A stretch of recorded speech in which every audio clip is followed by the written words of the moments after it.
자, 오늘은 식물과 에너지 중2의 단원에서 챕터 2 광합성에 대해서 하겠고, 챕터 1은 식물의 구조를 잠깐 다뤘었어요. 그래서 오늘은 이제 광합성을 다루게 될 거고, 이 광합성이 우리가 배우고 중요한 이유는 식물만 하는 일이고, 그 다음에 우리 동물은 하지 않죠. 그래서 식물의 에너지 원이고 에너지를 얻는 방법이고, 게다가 우리가 식물세포에 대해서 지금 배우고 있는 거기 때문에 이 광합성이 굉장한 큰 의미를 가져요. 그래서 우리 요거 좀 자세히 배워볼 거예요. 그래서 지난 시간에 배웠던 구조들 잠깐 이제 다뤘던 거 잠깐 내용이 들어가니까 그거 기억 안 나는 친구들은 한 번만 훑어보고 오면 더 잘 될 거고, 또 그렇지 않은 친구들을 위해서 중간에 또 언급도 해줄 거니까 걱정 말고 보면 됩니다. 자, 그래서 우리 식물세포라는 거 여기 적혀 있는 거 먼저 보면, 자, 우리 광합성이라는 걸 하기 전에 잠깐 지금 식물세포의 구조, 어떤 기능을 하는지 구조만 잠깐 먼저 보고 이제 광합성에 대해서 배우게 될 거예요. 그래서 쌤이 지금 좀 커다란 동물세포는 좀 이따 비교할 게 있어서 이걸 뽑아왔는데, 준비해왔는데, 우리 식물세포가 대체적으로 어떻게 생겼냐면 동물세포랑 비교를 하면서 잠깐 볼게. 그러면 자, 지금 동물세포든 식물세포든 얘들이 세포기 때문에 세포 내부를 외부와 분리시켜주는 세포막이라는 게 무조건 존재를 해야 돼. 둘 다 세포막이 존재해요. 근데 동물세포는 세포막이 가장 마지막에 막이지만 식물세포는 세포막 다음에 세포벽이라는 게 있어서 이 식물세포의 형태를 한 번 더 잡아주는 역할을 해. 우리 동물들은 뼈가 있고 근육이 있어서 피부가 있어서 세포들을 보호를 해주지만 식물 생명체들은 그런 게 없지. 뼈나 이렇게 몸을 구조를 지탱해주는 것이 잘 부족하기 때문에 단단한 세포벽으로 세포를 보호를 해주고 모양을 잡아주는 거예요. 식물세포는 세포벽이 있다. 그 다음 핵이라고 하는 거는 가장 중요한 거죠. 그래서 이렇게 안에 있는데 한 번 더 막으로 쌓여 있어. 구멍도 좀 보이고. 자, 여기 안에는 바로 DNA, 유전 물질이 담겨 있는 곳이에요. 그 다음에 이제 골지체라고 해서 이제 여기 안에서 식물세포에서 단백질을 만들 텐데, 필요한 단백질을 만들 때 이제 필요한 세포소 기관이에요. 세포 안에 있는 작은 기관이란 뜻. 그 다음에 액포라는 것도 식물세포만 가지는 특징이야. 근데 동물들 중에 한두 개는 세포를 가지는 친구도 있거든. 근데 식물세포가 대부분 거의 다 가지고 있기 때문에 식물세포의 특징으로 따져. 우리 동물들은 배설이라는 걸 통해서 안 쓰는 필요 없는 이물질이나 액체들을 내보낼 수 있지만 식물은 배설이 안 되잖아. 그래서 액포에 오래된 물질들을 조금 보관하기도 하고, 그냥 쉽게 말해서는 쓰레기통 역할을 한다라고 생각해주면 돼. 그래서 늙은 식물세포일수록, 오래된 식물세포일수록 액포의 크기가 커집니다. 그 다음 미토콘드리아 좀 이따 다룰 거예요. 미토콘드리아는 둘 다 가지고 있지. 그 다음 소포체, 얘도 단백질 생성에 필요한 것이고, 그 다음에 엽록체라고 하는 우리가 이제 배우게 될 아주 중요한 애가 식물세포만 존재하고 있죠. 그래서 다시 책에 돌아가서 여기 보면 선생님 설명을 다 했어요. 지금 핵 보이고, 핵 안에 이렇게 뭔가 진한 부분이 보이는데 여기가 DNA가 뭉쳐있는 부분이에요. 선생님 학제 좀 할게. 인이라고 하는 부분이 여기 있고, 그 다음에 골지체라고 해서 여기서는 단백질을 저장한다. 지금 보면 핵 바로 주변에 지금 소포체라는 것들이 여기 감싸고 있지. 그쵸? 그래서 자, 소포체라고 감싸고 있는데 여기 지금 자세히 보면 노란 색깔 점들이 막 붙어 있는 게 보일 거야. 자, 우리 여기 이 세포 안에서 여러 가지 일들이 많이 일어나요. 어떤 걸 일어나냐면 미토콘드리아에서는 세포호흡이라는 걸 하고, 우리 여기 엽록체에서는 광합성이라는 것을 하고, 이런 식으로 여러 가지 메커니즘들이 일어나는데, 이런 과정에서는 효소라는 것이 꼭 필요하거든. 효소는 뭐냐면 소화효소라고 우리가 배우게 될 건데, 그런 것처럼 생물체에서 일어나는 일들을 도와주는 일꾼이라고 생각을 하면 돼요. 이 효소라는 게 없으면 돌아가지가 않아. 반응이 안 돼. 근데 이런 효소들은 모두 단백질로 이루어져 있거든. 그래서 이 단백질을 만들어줘야겠지. 그러면 이 세포에서 필요한 이 효소들을 만들어줘야 돼요. 그럼 그 효소들 어디서 만드냐면 이 리보솜이라는 곳에서 단백질을 만들어. 근데 만들 때 내가 뭐가 필요한지, 어떤 형식으로 만들어야 되는지 어떤 정보가 필요하지. 그런 정보를 핵에 있는 DNA에서 DNA든 RNA든 DNA예요. 우리 식물은 보통 DNA에서 가져옵니다. DNA에서 그 정보에 따라서 리보솜에서 단백질을 합성을 하게 되면 여기 소포체에서 이 만들어진 단백질을 운반하는 통로 역할을 하는 거야. 바로 여기 세포 질로 내보내지 않고 운반을 합니다.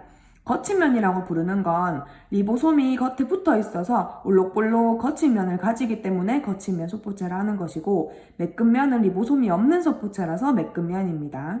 자, 그래서 내려오면 이제 애들이 단백질이 이동이 되겠죠.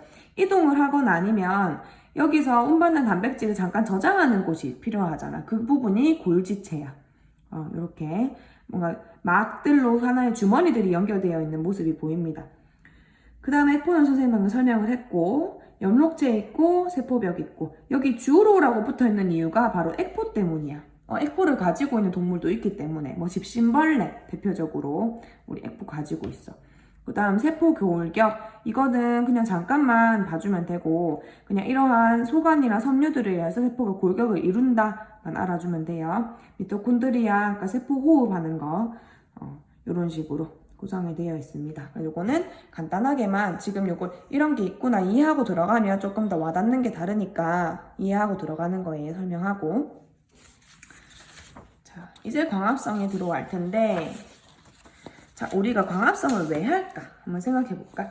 광합성을 왜 할까요? 도대체.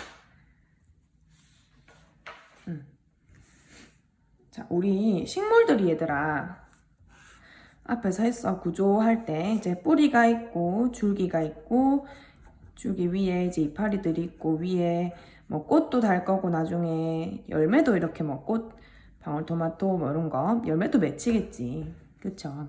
자, 그러면 애들이 열매가 맺히려고 하면 이 열매들이라는 것이 만들어져야 되고, 그 다음에 열매 안에는 어때야 돼? 뭐도 있어? 보통 씨도 있지. 열매, 뭐 씨, 꽃 이런 것들을 우리가 만드는 이유가 뭘까? 결국에는 씨를 만들어서 종족을 번식하기 위함이야. 모든 식물, 모든 생명체, 모든 생명의 종들은 자기의 종을 번식하는 것이 가장 큰 목적이에요. 그래서 우리 식물들도 그러면 열매를 맛있게 만드는 것도, 맛있는 열매들은 동물이 더 잘 먹으니까 동물이 그 열매를 먹어서 씨를 멀리까지 뿌려주도록, 즉 배설물을 통해서 씨가 퍼지도록 해주는 것이고, 꽃도 열매가 맺히기 전에 보통 꽃이 맺히지. 예쁘게 만들어줘서 얘가 바로 이렇게 열매를 만들어주게 해주는 장치잖아. 생식기관이잖아요, 꽃이. 그래서 이런 식으로 열매나 씨나 꽃이나 아니면은 얘들이 두꺼워지거나 위로 길어지거나 뿌리가 밑으로 길어지거나 하는 것들을 하기 위해서는 영양분이 필요로 합니다. 영양소가 필요하겠지. 그 영양소를 어디서 얻을까? 자, 근데 우리 식물이 필요한 영양분은 두 가지가 있어요. 무기양분과 유기양분이 있어. 자, 유기양분부터 설명을 해주면, 유기양분은 생명체가 에너지로 이용할 수 있는 것이에요. 우리가 이거를 먹어서 영양소로 직접 사용을 할 수 있는 거, 아니면 생명체에서 만들어진 거.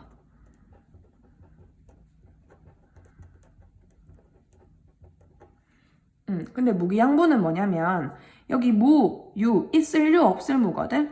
생명체에서 만들어지지 않았다, 생명이 없다란 뜻이야. 그래서 무기양분은 우리 지난 시간 뿌리에서 흡수하는 양분이 무기양분이었거든. 뿌리에서 물과 무기양분이 흡수가 됐었어. 무기양분은 주로 금속 성분이야. 그래서 금속 성분들은 지구가 있으면 보통 지각에 많이 존재하죠. 돌들에. 그래서 그 돌이 녹을 수 있는 흙 안에 금속 성분들이 이온의 형태로 존재하고, 그것들을 식물이 빨아들이지, 뿌리를 통해서. 그래서 두 가지가 필요한데, 이 금속 성분들은 사실 생명체의 주 영양분이 되지 못해요. 얘들은 그냥 부수적인 역할을 해줘. 영양소, 우리가 뭐 따로 영양제를 챙겨 먹는 것처럼 막 없어도 죽진 않지만 있으면 더 잘 자라는 것들인데, 유기양분은 없게 되면 열매도 못 맺고 씨도 못 맺고 꽃도 못 만들어요. 그러면 이런 유리한 분들은 우리 식물은 어떻게 얻냐 이거야. 우리 동물들은 어떻게 하죠? 밥을 먹거나 뭐 탄수화물, 단백질, 지방 같은 것들을 영양분을 밖으로 흡수를 하지만 식물들은 먹는 것 자체가 안 되지. 그래서 스스로 만들어. 스스로 만들어. 자, 얘들아. 우리가 뭐 탄수화물, 단백질, 지방 이렇게 우리 동물이 섭취하는, 우리 사람이 섭취하는 영양소가 이렇게 세 가지가 대표적으로 있거든. 근데 단백질과 지방은 굉장히 크기가 커. 탄수화물에도 이제 종류가 있는데 다당류라고 하는 것들은 다당류라고 하는 게 있고 단당류가 있고 이당류가 있어요. 단당류는 당 하나만 되어 있다는 뜻인데 하나만 되어 있어. 포도당이 여기 들어가요. 이당류는 포도당이 2개 연결되어 있거나 포도당 말고도 다른 단당류들이 있거든. 근데 어쨌든 구조 자체가 당이 2개가 연결된 형태를 가지고 이당류라고 하고 다당류는 이것들이 아주 여러 개 연결된 걸 다당류라고 해요. 길게 연결된 거.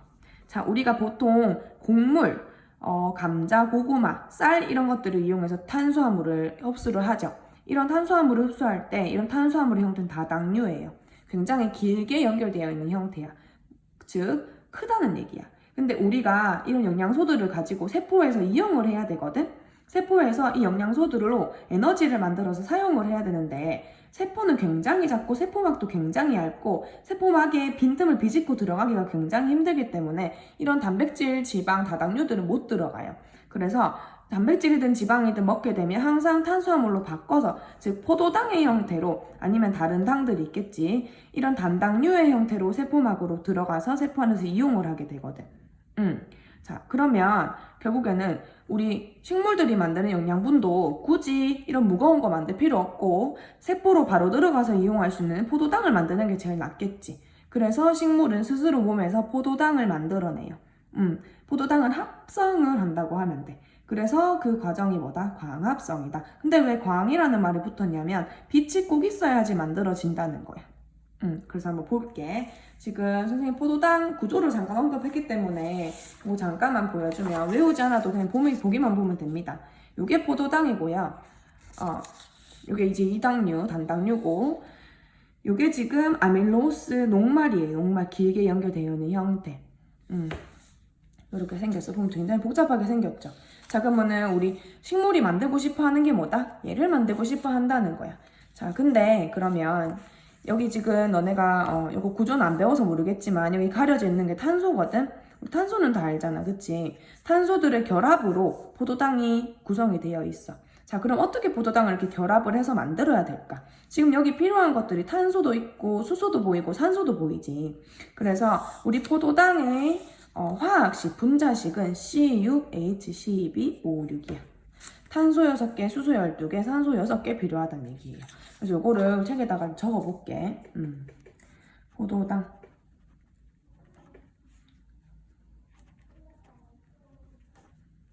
자, 적고 보니까, 자, 그러면은 우리가 식물 몸에서 이거를 만들어야 된다고 생각을 해봐. 그러면 탄소도 필요할 거고, 수소도 필요할 거고, 산소도 필요하겠죠. 그러면 우리가 탄소와 산소를 얻을 수 있는 제일 간단하고 쉬운 방법은 공기 중에 떠다니는 기체 중에서 이산화탄소를 이용하는 것이 가장 쉽겠지. 여기다 적을게. CO2의 분자식을 가지지, 이산화탄소. 요거는 중2 처음에 나오는 거니까 다 기본 알고 있다는 가정하에 하는 거야. 자, 그 다음에 수소가 필요해요. 그러면 수소를 이용하려면 제일 만만한 물을 사용해주면 되겠네. 물에 H2O가 있잖아. 그치? 자, 그래서 포도당은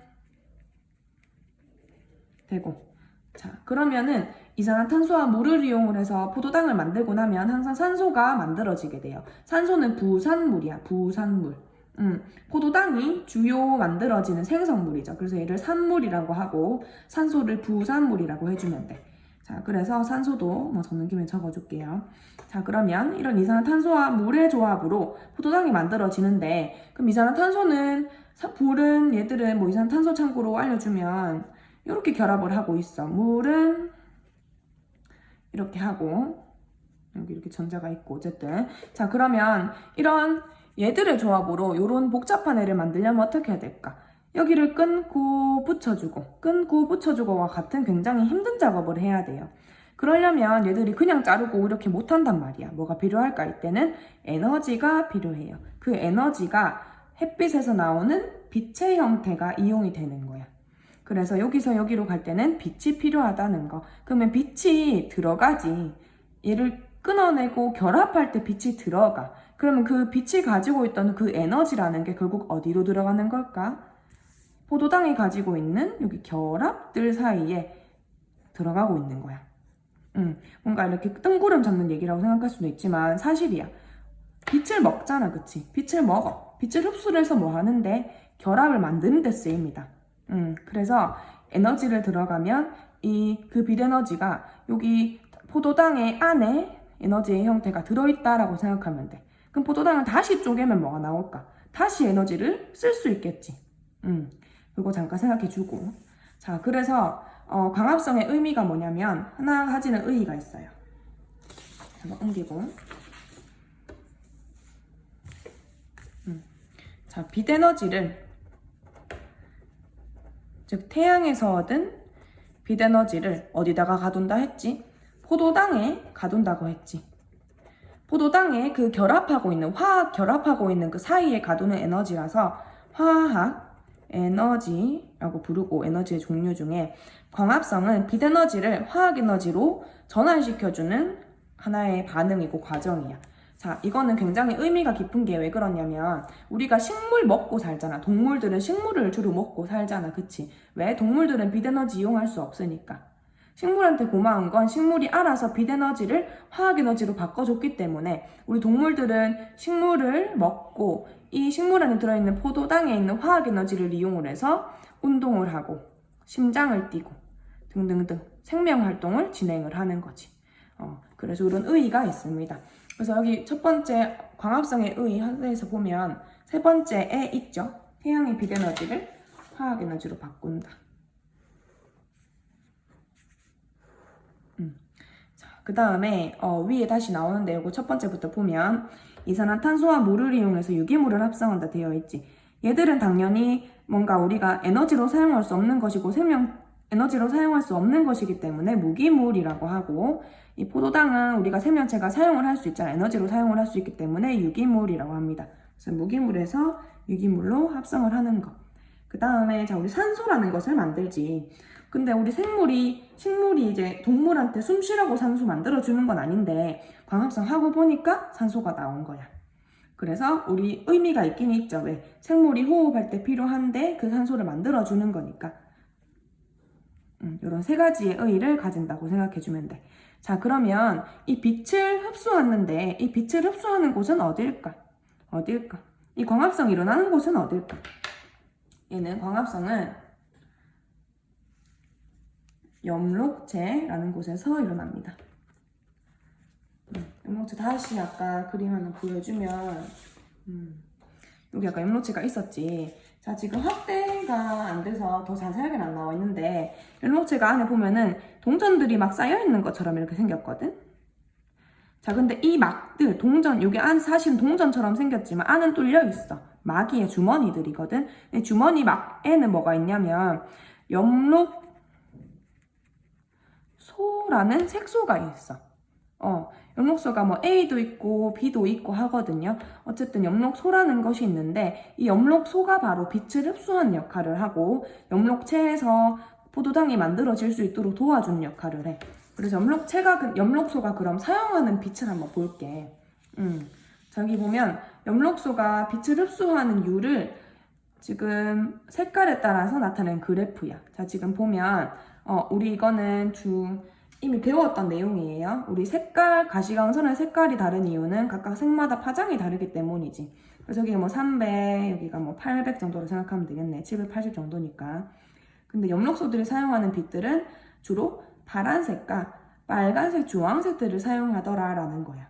자, 그러면 염록소들이 파란색과 빨간색을 흡수를 하면 나머지 흡수하지 않은 초록색과 빛은 식물로 들어갔다가 파란색, 빨간색 흡수하고 흡수하는 초록색은 반사되어 나오겠죠. 그러면 우리가 봤을 때는 초록색이 반사되어 나오니까 얘네들은 초록색으로 보이겠지. 그래서 염록체들이 있으면 염록체의 색깔은 다 초록색으로 보여. 그래서 식물이 뭘로 보일까? 초록색으로 보이겠지.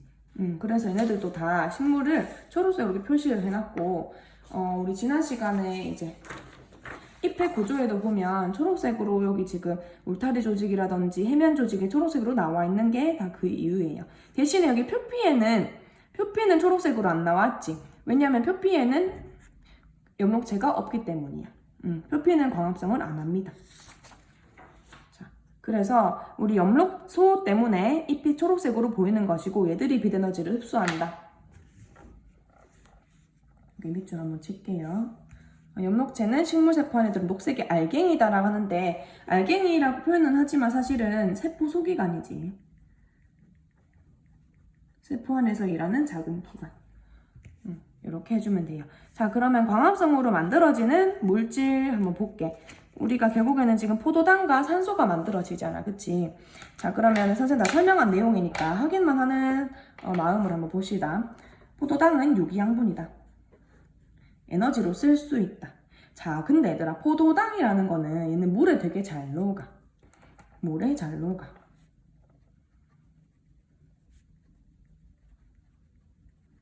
물에 잘 녹기 때문에 포도당의 형태로 그냥 잎에 저장하게 되면 물이나 이런 것들이 지나다니면서 얘들을 사라지게 할 수 있고 녹아서 다른 데로 이동해 버릴 수가 있겠지. 그래서 포도당을 녹말로 전환시켜서 저장을 합니다. 그래서 잎의 엽록체에는 녹말의 형태로 저장이 되어 있어. 엽록체를 보면 녹말을 찾아볼 수 있어요. 그럼 우리가 식물들, 야채를 먹으면 녹말을 먹는 거겠지. 포도당을 먹는 게 아니라, 그치? 그래서 아까 녹말 다시 보여주면 요게 포도당이었고 요게 녹말이었어. 길게 연결해서 보관한다는 얘기야. 임시 저장된다. 그래서 필요한 것들은 자, 녹말로 저장했다가 자, 근데 포도당이 얘들아 잎에서 만들어지잖아. 자, 근데 포도당이 만들어지면 이건 양분이죠. 양분은 줄기도 필요하고 뿌리도 필요하잖아. 그러면 잎에서 만들어진 이 포도당을 보내야 되죠, 밑으로. 그치? 아니면 위로도 보내기도 하거든. 자, 이 보내는 통로가 체관이었어, 체관. 유기양분이 이동하는 통로. 유기양분 어디서 만들어졌다? 잎에 있는 엽록체에서 만들어졌다. 그래서 체관을 통해서 우리 포도당이 이동을 합니다. 그래서 녹말의 형태로 저장을 하고 있다가 필요할 때는 체관으로 이동을 시키는데 이때는 녹말의 형태로 이동시키는 것이 아니라 녹말을 분해해서 두 개씩, 이 두 개짜리의 형태로 이동을 시켜요. 이게 수크로스 이 형태로 이동을 시킵니다. 뒤에 나오니까 좀 이따 가서 한번 보고요. 자, 그 다음에 산소. 잠깐만. 뒤에 한번 지금 나온 김에 볼까? 13쪽에 잠깐 보면 좀 확대할게. 자, 포도당은 낮 동안에는 물에 녹지 않는 녹말로 전환되어 있다가 왜 낮에는 저장되어 있다가 밤에는 이동을 시킬까 얘들아? 낮에는 햇빛이 있으니까 애들이 빨리빨리 광합성 해줘야겠지. 밤에는 쉬니까 밤에 일하는 거야 또. 밤이면 물에 녹는 당분, 주로 설탕. 설탕이 이당류거든. 이당류가 뭐냐면 당 두 개 합쳐진 거로 전환되어서 체관을 통해 식물체의 각 부분으로 이동한다. 그래서 너는 체관 흐름 한번 봐주면 여기서 포도당이 나와서 지금 이 보라색 두 개짜리가 이동을 하고 있지. 밑으로도 가고 위로도 가죠. 그래서 체관은 한쪽으로만 움직이는 건 아니고 양방향으로 물질들이 이동할 수 있는 통로예요. 그래서 각 부분으로 이동한 당분은 에너지를 공급하거나 몸을 구성하는 성분이 된다. 식물이 생장하는 데도 쓰인다. 1번, 2번, 3번 붙여주자. 남는 것들은 탄수화물, 지방, 단백질 형태로 전환되어서 잎, 열매, 뿌리, 줄기에 저장이 됩니다. 그래서 우리 이제 보통 아몬드, 땅콩 이런 것들은 지방이지. 그 다음에 감자, 고구마 이런 것 녹말이고요. 그래서 여기 보면 감자는 얘들의 줄기기관, 줄기식물이다. 감자는 줄기고 양파도 줄기야. 근데 고구마는 뿌리예요. 뿌리 열매라고 부르지. 이런 곳에 다 영양분이 이 당분들이 저장되어 있다는 거. 양파도 되게 달아. 땅콩도 맛있고 고구마랑 감자도 되게 달죠. 그래서 이런 저장 형태도 한번 봐줍니다. 자, 다시 돌아갈게. 그래서 10쪽에 다시 산소 한번 보면 줄이고 유기양분 외에 산소 기체를 만드는데 얘 산소는 기체잖아, 그치? 그러면은 어디로 나가야 될까요? 우리 아까 잎의 뒷부분에는 기공이라는 게 있었거든? 여기 기공, 기억날까? 기공이 있어서 이 기공을 통해서 기체가 출입, 들락날락 할 수가 있었어. 그래서 이때 이 산소는 기공을 통해서 공기 중으로 보내지어서 산소를 다시 식물이 쓰거나 아니면 다른 동물의 호흡에도 쓰이고 다른 식물이 쓰이기도 합니다. 자, 그 다음 11쪽 볼게요. 광합성으로 만들어지는 물질을 확인하는 방법이 있어. 자, 우리 광합성에 통해서 광합성 하면은 뭐가 나온다, 얘들아?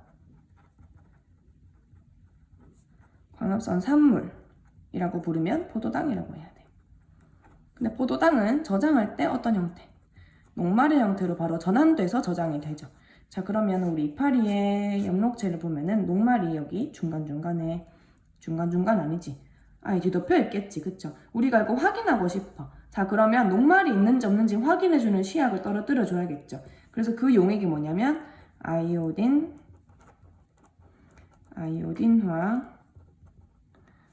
칼륨 용액이야.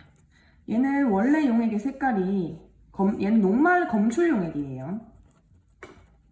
원래 색깔은 갈색이야. 근데 녹말과 반응하게 되면 녹말이 있는 곳과 만나게 되면 청람색으로 바뀌어. 그래서 녹말을 확인할 때는 여기 검정말이나 보통 검정말을 사용하면 작으니까 그런 이파리를 딱 떼서, 즉 광합성 시키고 난 뒤에 이파리를 떼. 예를 들어서 뭐 햇빛에 3시간 두고 그 다음에 이파리를 떼서 여기 안에 이제 녹말을 검출을 해야 되니까 아이오딘 칼륨을 넣겠죠. 근데 엽록소 때문에 초록색이 되어 있으니까 이게 잘 물이 안 든단 말이야. 보기도 힘들고. 그래서 얘들을 탈색을 먼저 시켜줘야 돼. 색을 빼주는 역할을 먼저 합니다. 탈색은 어떻게 시키냐면 에탄올에 넣고 물중탕이에요. 물중탕이라는 말은 에탄올과 이파리가 녹아있는 것들을 비커에, 물이 담긴 비커에 넣고 이 물을 끓인다는 얘기지. 자, 그러면은 얘가 그냥 바로 탈색이 일어나. 탈색이 됐어. 그럼 탈색이 된 이파리에다가 얘를 떨어뜨려요. 아이오딘 칼륨을 떨어뜨리고 현미경을 통해서 보게 되면 이파리에 뭔가 알갱이 모양이 있는데 이 알갱이들이 세포마다 이렇게 알갱이들이 보이거든. 이 알갱이들이 다 청람색으로 바뀐 것을 확인할 수 있어. 그럼 이걸 가지고 뭘 할 수가 있을까? 엽록체에 저장되는 것은 청람색, 즉 저장되는 것은 녹말이구나. 녹말이 저장된다는 걸 알 수 있습니다. 녹말 확인했고, 그러면은 아까 산물로 나오는 산소도 확인해 줘야겠지. 산소 같은 거 확인할 때는 자, 검정말을 깔때기를 뒤집어요. 검정말 여기 놔둬. 깔때기 뒤집고 여기에 호수를 씌워요. 그리고 호수를 이렇게 빼. 그리고 여기 클립으로 막아놔. 산소가 못 나가도록. 감이 아니고 클립이야. 그럼 검정말이 여기 물 안에서 광합성을 하겠지. 그럼 산소가 여기 호수를 통해서 모아지겠죠. 그럼 충분히 광합성이 진행이 되고 나서 내가 이 클립을 빼게 되면 여기로 산소가 슉 나오겠지. 그래서 여기 앞에다가 불이 꺼져가는 향부를 갖다 대주면 다시 활활 타오르게 되겠지. 산소가 물질 연소를 도와주니까. 이런 식으로 산소를 확인할 수가 있다. 그러면 이제 광합성에 영향을 미치는 요인도 보게 될 건데, 우리 광합성에 일단은 필요한 반응물이 뭐였냐면 이산화탄소와 물과 빛에너지가 필요했었어요. 근데 물은, 여기서 물이라는 거는 흙에 녹아있는 물이, 흙에 들어있는 물이 뿌리를 통해서 흡수되는 거라서 항상 동일하게 들어와. 날씨에 따라서 다르긴 하지만 흙은 항상 촉촉해야 되거든, 얘들아. 그래서 물은 별로 변하는 것이 없어.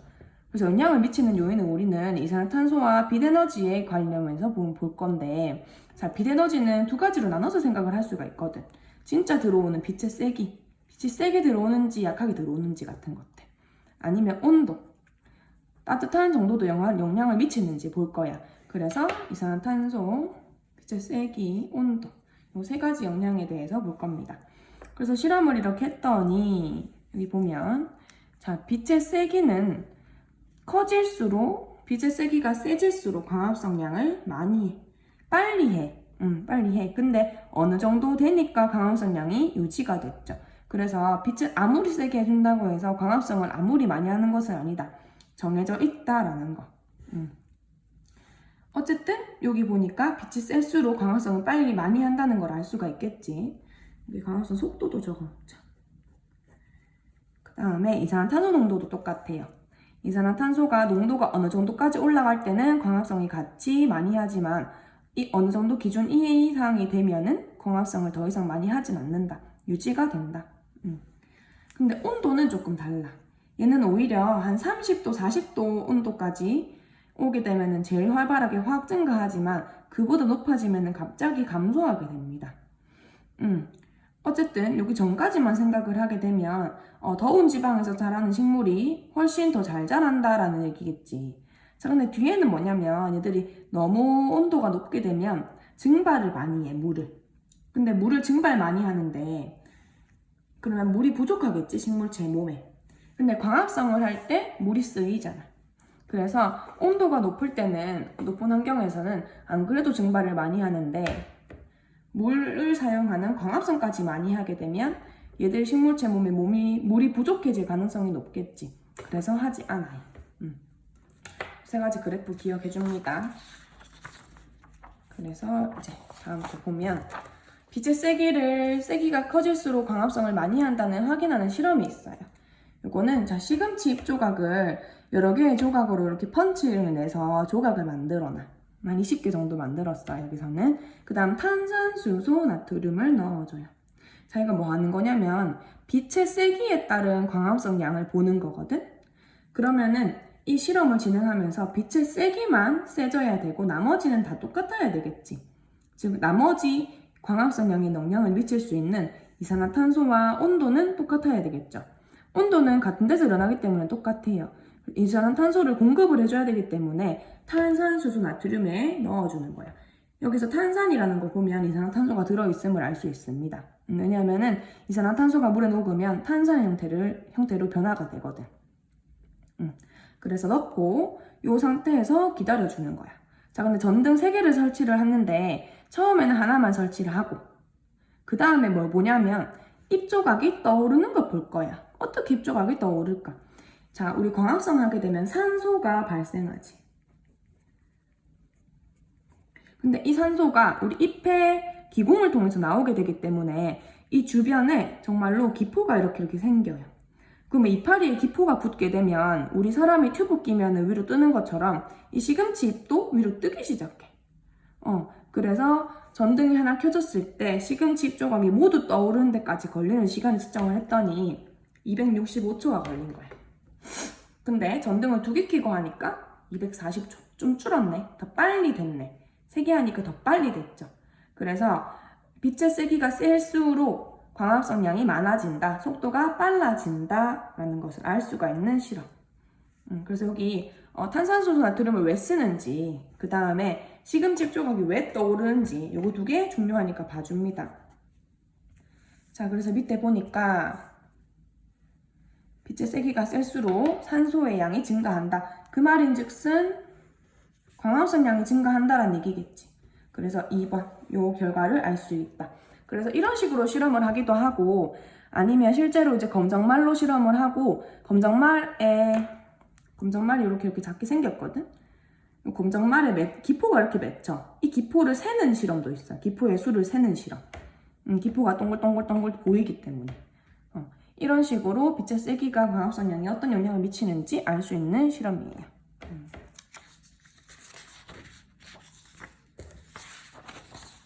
자, 13쪽 넘어가면 광합성 상물의 이동과 이용은 아까 선생님이 미리 설명을 했어. 그래서 이거는 설명을 하지 않을게요. 자, 밑에 이제 증산작용을 볼 건데 증산작용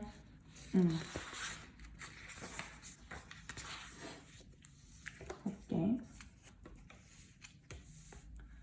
자, 자, 우리 증산작용이라는 것이 뭐냐면 우리 이제 아까 선생님이 이파리 잎의 뒷부분에는 기공이 있다. 근데 이 기공은 뭐냐면 자, 잎에는 앞과 뒤에 모두 표피라는 게 있거든. 근데 뒷면에는 표피가 이렇게 있다가 중간에 뻥 구멍이 뚫린 부분이 있어요. 그럼 얘들도 다 표피냐라고 봤을 때 여기 이 구멍 사이에 두고 이루고 있는 이 세포는 표피랑은 다른, 표피세포랑은 다른 종류의 세포인 거야. 보니까 이렇게 바나나 키 모양으로 생겼네. 옆에는 그냥 일반적인 표피세포들이 있고 얘들을 가지고 기공을 구성하는 세포다라고 해서 공변세포라고 해요. 자, 근데 우리 표피는 광합성을 하지 않지만, 즉 엽록체가 없지만 공병세포는 엽록체가 있어. 파란색이지만 초록색을 생각해주자. 엽록체를 여러 개를 가지고 있어요. 자, 그러면 얘네들이 뭐 할까? 광합성 하겠지. 광합성 하면은 뭘 만들어? 포도당을 만들죠. 자, 근데 이 세포 안에 포도당이 많아지게 되면 농도가 진해지죠. 근데 주변에는 지금 포도당이 없잖아. 그러면은 여기 안에 있는 농도가 바깥 농도보다 고농도가 돼버리면 물이 밖에서 안으로 들어올 수 있어. 물은 저농도에서 고농도로 움직이거든. 요거를 가지고 삼투라고 합니다. 삼투. 물이 용매가 저농도에서 고농도로 이동하는 거. 농도 차이가 생기게 되면 물이 이동하거든. 자, 그러면은 우리 공변세포가 광합성을 하면 포도당이 만들어지고, 그러면은 밖에서 안쪽으로 물이 들어오겠네. 그럼 공변세포가 통통해지겠다. 그치? 팽창을 합니다. 자, 그러면 그냥 팽창하면 좋은데, 자, 공변세포의 특징이 뭐냐면 안쪽이 좀 더 두꺼워, 바깥쪽보다. 자, 그럼 얘들이 팽창을 하잖아?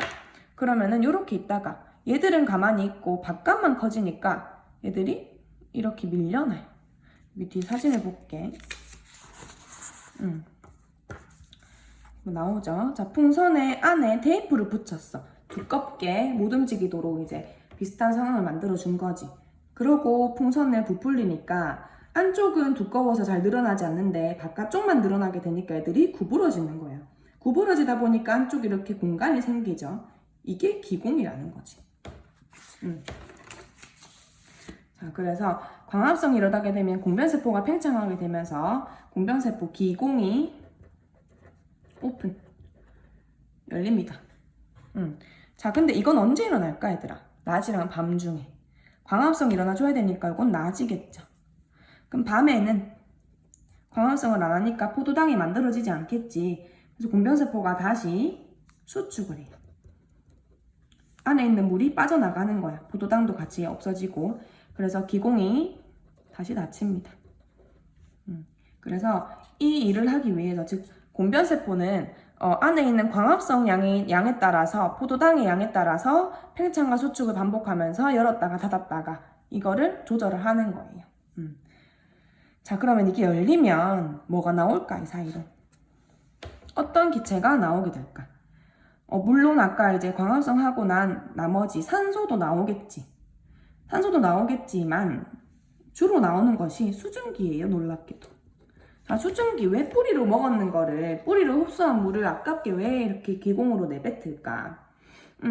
자, 그 이유는 뿌리로 물을 계속 먹기 위해서야. 자, 우리 생각해보자. 우리가 컵에다가 빨대를 꽂고 이렇게 물을 마시잖아. 근데 내가 여기 있는 물을 빨대로 계속 빨아들이고 싶으면 나는 어떻게 해야 돼? 빨대를 계속 빨아야겠지. 입에 물이 가득 차면 물을 삼켜야겠죠. 그래야지 빈 공간을 채우기 위해서 다시 빨대에서 물을 따고 올라올 수 있겠지. 이 원리야. 우리가 잎과 줄기와 뿌리에 계속 신선한 물을 계속 공급을 하려면 이파리 쪽에서 물이 날아가 줘야지 줄기야, 뿌리에서 물이 계속 타고 올라갈 수 있어. 그래서 이 기공을 통해서 수증기가 나가는 현상을 가지고 증산작용이라고 하거든요. 증산작용이 일어나는 이유는, 얘가 미치는 의의는 뭐다? 뿌리로부터 물이 흡수되도록 하는 원동력이다 라고 해. 뿌리로 물이 잘 흡수되도록 도와주는 것이다. 증산작용을 하지 않으면 뿌리로 물이 안 들어온다는 거지. 우리가 빨대에 여기에 입안에 물이 가득 찼는데 삼키지 않으면 물이 더 이상 안 들어오는 것처럼. 그래서 증산작용 한번 봐줄게 같이. 자, 입에 도달한 물은 기체 상태로 되어 기공을 통해 식물체 밖으로 빠져나간다. 이것을 증산작용이라고 한다. 자, 물이 이동한 거 잠깐 다시 봐주면 뿌리에서 줄기에서 잎으로 온다. 그치? 자, 물관을 통해서 올라오죠. 자, 그 다음에 증산작용은 공변세포의 팽창과 수축을 통해서 기공이 조절되고 그에 의해서 증산작용이 일어난다. 그러면 기공이 열려있는 낮에는 증산작용을 하겠지만 밤에는 기공이 닫혀있으니까 증산작용 안 하겠지. 그리고 잎의 뒷면에 공변세포가 있기 때문에 잎의 뒷면에서도 증산작용이 활발하게 일어나. 잎의 앞면은 얘들아 잎의 앞면은 이렇게 울타리 조직이 빡빡하게 들어차있고 울타리 조직에서 다 연목체가 있어서 광합성이 일어나거든. 그래서 잎의 앞면은 보통 광합성을 주로 하는 곳이고 이 뒤에는 여기 해면 조직이라고 해서 중간에 빈 공간도 많이 보이잖아. 그쵸? 여기 기체가 이렇게 왔다 갔다 하거든. 그래서 뒷면은 보통 증산작용의 좀 목적이다 생각해주면 돼. 이것도 방금 설명을 했고, 그래서 세포벽이 두껍고 얇고 이 원리에 의해서 열리고 닫히고가 결정이 된다. 증산작용이 중요한 이유는 이거는 아주 중요하니까 별표하자. 뿌리에서 흡수한 물과 모기양분을 식물체 전체로 공급하는 원동력. 그 다음에 두 번째는 물을 밖으로 배출함으로써 식물체 내에 무기양분을 농축시킨다. 자, 무기양분은 계속해서 들어오지. 뿌리를 통해서 우리 식물 쪽으로. 그쵸? 계속해서 들어오는데 나가는 건 물만 나가니까. 그럼 물이 나가면 다시 또 물에 녹아있는 무기양분이 또 식물체로 들어올 거 아니야. 그러면 원래 있던 거랑 또 들어오는 거랑 합쳐지니까 무기양분은 계속해서 많아지겠지. 그 얘기입니다. 자, 그 다음에 체온 조절 기능도 있다. 얘들아, 식물도 온도를 맞는 온도가 있기 때문에 스스로 이런 거 증산작용을 통해서 온도를 조절할 수가 있어. 물이 배출되면 수증기의 형태로 배출이 되잖아. 그러면은 물이 수증기가 되면 기화하고 이 과정에서 열이 필요하죠. 그러면 식물체가 가지고 있는 그 열 에너지를 기화하는 데 쓰이고 그 수증기가 나가는 것이니까 결국에는 식물체 온도는 낮아지게 되겠지. 그래서 여기 있네. 열대지방에서 아무리 직사광선을 많이 받는 잎이더라도 죽지 않고 화상에 입지 않고 잘 살아가는 이유가 이것 때문이다. 증산작용을 통해서 체온 조절을 하기 때문이다. 증산작용이 잘 일어나려면 어떻게 되냐? 요거는 증발이랑 똑같기 때문에 빨래가 잘 마르는 조건과 똑같아요. 요거. 빛에는 강할 때, 당연히 온도는 높고 습도는 낮아서 건조할 때, 바람이 많이 불고 식물체에는 수분량이 많아서 날아갈 게 많을 때겠지. 자, 그래서 아까 이제 요거 첫 번째 이유도 잠깐 보면 뿌리에서 흡수한 물이 식물체 전체를 공급하는 원동력, 물이 상승하도록 하는 원동력 중에 하나가 증산작용이라고 했잖아. 근데 증산작용 말고도 다른 원인들이 좀 있거든. 이거 잠깐만 설명할게. 자, 일단 첫 번째로 증산작용이 제일 큰 영향을 주고, 그 다음에 물 분자의 응집력. 자, 응집력은 뭐냐면 우리가 이렇게 접시나 이런 데다가 물을 한 방울 떨어뜨리고 옆에 물을 한 방울 떨어뜨리면 두 개는 싹 붙죠. 물 분자끼리는 서로 끌어당기는 힘이 있기 때문에 물이 올라가면 이 올라간 물이 밑에 있는 물을 끌어당기고 또 끌어당기고 하는 식으로 위로 쭉쭉 올라갈 수 있어. 그 다음에 뿌리가 위로 밀어 올리면서 이동하는 힘. 그 다음 4번은 모세관 현상. 모세관 현상은 관이 얇게 있다 보면, 관이 얇은 관에 있으면 액체가 이 관을 타고 올라간다라는 얘기야. 여기 관이랑 물이랑 친하고, 자, 물이 이렇게 올라가는데, 이 관의 성분이랑 물이랑 친한 정도가 이 밑에 있는 물과 위에 있는 물 분자가 친한 정도보다 더 큰 거야. 그러면 애들이 쑥 올라가겠죠. 그럼 따라오고, 또 쑥 올라오고, 따라오고, 이런 식으로 물이 계속 상승을 하는 거지. 이게 식물체 내에서 물의 상승 요인이에요. 이거는 그냥 여기 뿌리압이 있고 응집력이 있고 모세혈관 현상, 증산작용 이런 게 있구나만 알아주면 됩니다. 자, 이렇게 하면 이제 챕터 2 광합성 관련 내용은 마무리가 됐고, 다음 시간에는 이제 호흡 다루게 될 거니까 호흡할 때 요거 광합성 내용 좀 필요하거든요. 이해를 해야 돼서 요거는 꼼꼼하게 공부해 오면 될 것 같습니다. 수고하셨습니다.